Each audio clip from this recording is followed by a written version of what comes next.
Bonjour à tous, bienvenue aujourd'hui dans cette petite capsule en lien avec le harcèlement. Donc comment lutter ensemble contre le harcèlement, notion de sensibilisation et de prévention. Tout d'abord une définition. Donc le harcèlement est caractérisé comme un ensemble d'actions qui vont être répétées, actions qui soient verbales, psychologiques, physiques ou en ligne, visant à porter atteinte à la dignité ou au bien-être d'une personne. Ces différentes actions peuvent être exercées sur une période de temps et peuvent être également exercées dans un environnement intimidant, hostile ou dégradant pour la victime. On découvre différents types d'harcèlement. Donc au niveau de l'harcèlement, on a ce qu'on appelle l'harcèlement moral. Donc l'harcèlement moral peut être en lien avec différents comportements qui vont être répétés. Ça peut être par exemple des insultes, des menaces, une dévalorisation permanente qui va fragiliser psychologiquement la personne. On retrouve également l'harcèlement sexuel, donc qui va être en lien avec des propos ou des gestes ou des comportements à connotation sexuelle qui ne sont pas désirés par la victime. On retrouve également le cyberharcèlement. À l'heure des réseaux sociaux, des messageries électroniques, on peut avoir un système d'harcèlement répété qui va consister d'attaquer, d'intimider, voire même d'humilier et d'isoler une victime. On a ensuite l'harcèlement physique, donc là ça peut être des violences répétées ou des agressions qui vont se matérialiser par des coups, des bousculades, voilà, une agression réellement physique de l'intégrité de la personne. Et puis on a un harcèlement également qui va être en lien avec de la discrimination, donc discrimination qui peut être en lien avec l'origine, la religion, le sexe, l'orientation sexuelle, le handicap ou l'âge. Donc l'idée de ce type d'harcèlement, ça va être de dénigrer la personne en raison d'une différence. Alors, comment identifier les signes avant-coureurs et différents symptômes?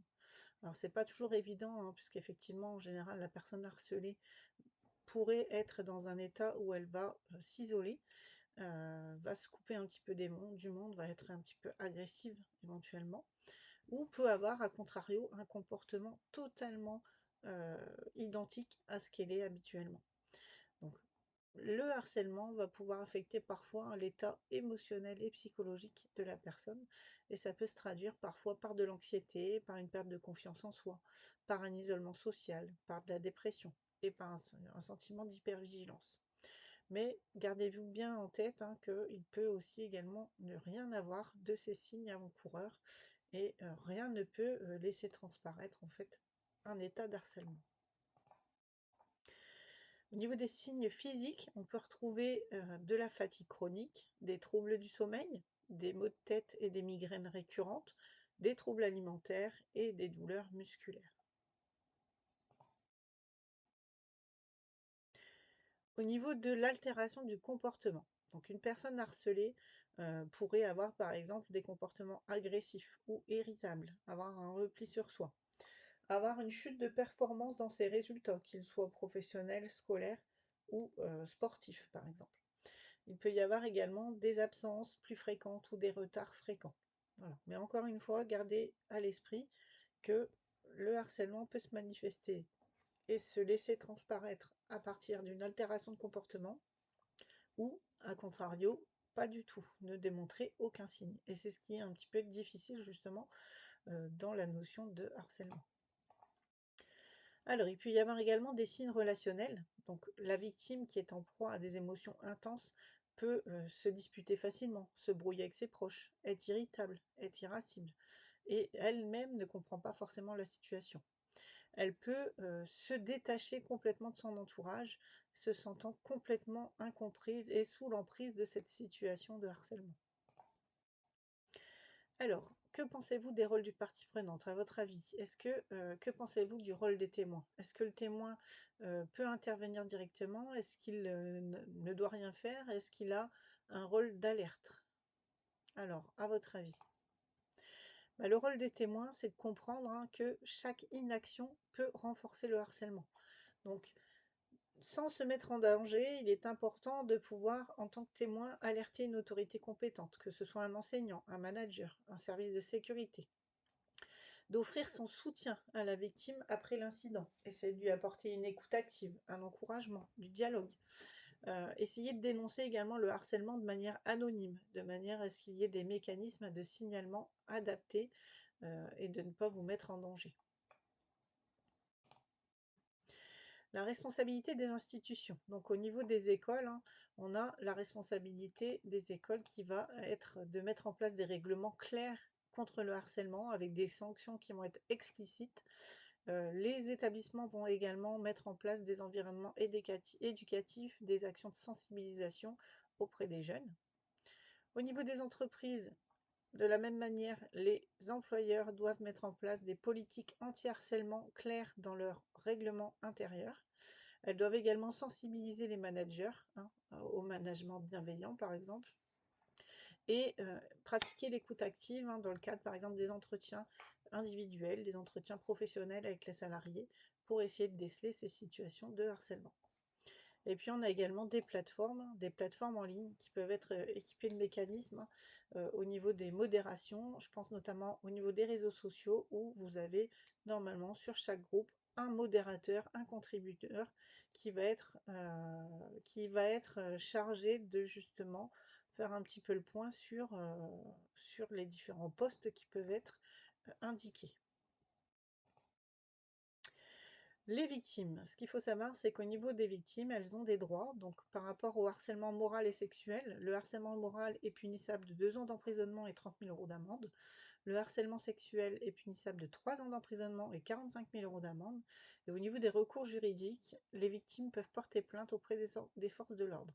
Donc, il y a des commissions de discipline à la fois dans les établissements scolaires, mais également dans les entreprises. Et puis, en dernier recours, hein, les victimes doivent tout à fait porter plainte auprès du tribunal compétent. Alors, au niveau des stratégies de prévention, donc ça passe déjà par la communication non violente, par le fait de sensibiliser les employés à la diversité, à l'inclusion. On retrouve notamment, hein, des référents handicap dans différents types de structures ou un référent santé-sécurité au travail dans différents types de structures, et ça fait tout à fait partie des missions, hein, de ces différents acteurs. On peut également créer des espaces de dialogue, instaurer des politiques de tolérance zéro et également enseigner par exemple aux managers des méthodes de gestion de conflits. Quoi qu'il en soit, au niveau de la discussion, ça doit toujours être le rôle des ressources humaines et montrer l'importance des collègues, pouvoir essayer de mettre en place une politique de gestion d'équipe, de climat social, hein, de veiller au bon climat social au sein de l'entreprise. Des numéros, hein, pour les jeunes qui sont victimes de harcèlement. Donc, il ne faut pas hésiter, hein, à solliciter, hein, par exemple, le numéro 119 pour enfants en danger, en parler à la médecine du travail, en parler aux ressources humaines. Donc, ne pas rester dans l'isolement. Et pour conclure, hein, je vais diffuser, hein, la petite vidéo de Marty. On sait rien sur personne. C'est-à-dire qu'il y a des histoires atroces de solitude, de mecs qui se tirent une balle dans la tête et personne n'est au courant au travail. Ah bon, qu'est-ce qu'il a fait, Michel? Qu'est-ce qui s'est passé? Et en même temps, on sait très bien où Michel était en vacances, on sait très bien combien il a de mômes, où il vit, ce qu'il a acheté comme bagnole, mais on ne lui a jamais posé la question le matin quand tu lui dis « ça va Michel ?» et qu'il dit « ouais, ça va », on se pose pas plus de questions que ça. Parce qu'on a vu sur Facebook et ça a l'air d'aller. Et c'est ça le problème en fait, c'est qu'on a l'impression de savoir, mais on sait rien du tout. Et surtout, on a l'impression de communiquer, on communique pas du tout. En fait, c'est juste, faut qu'on apprenne à se redire, ça va, tu vas bien, et de capter dans le regard si ça va vraiment, tu vois. C'est très important. C'est là où, moi, j'ai l'impression qu'on va vers ça, dans le faussement connecté. En fait, il y a beaucoup de gens seuls en France. Et la solitude, c'est ça l'enfer. C'est ça l'enfer.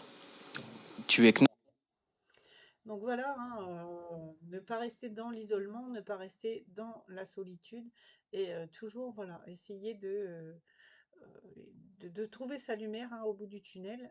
Vous avez toujours, hein, des personnes qui seront là, quelle que soit la situation, pour vous venir en aide.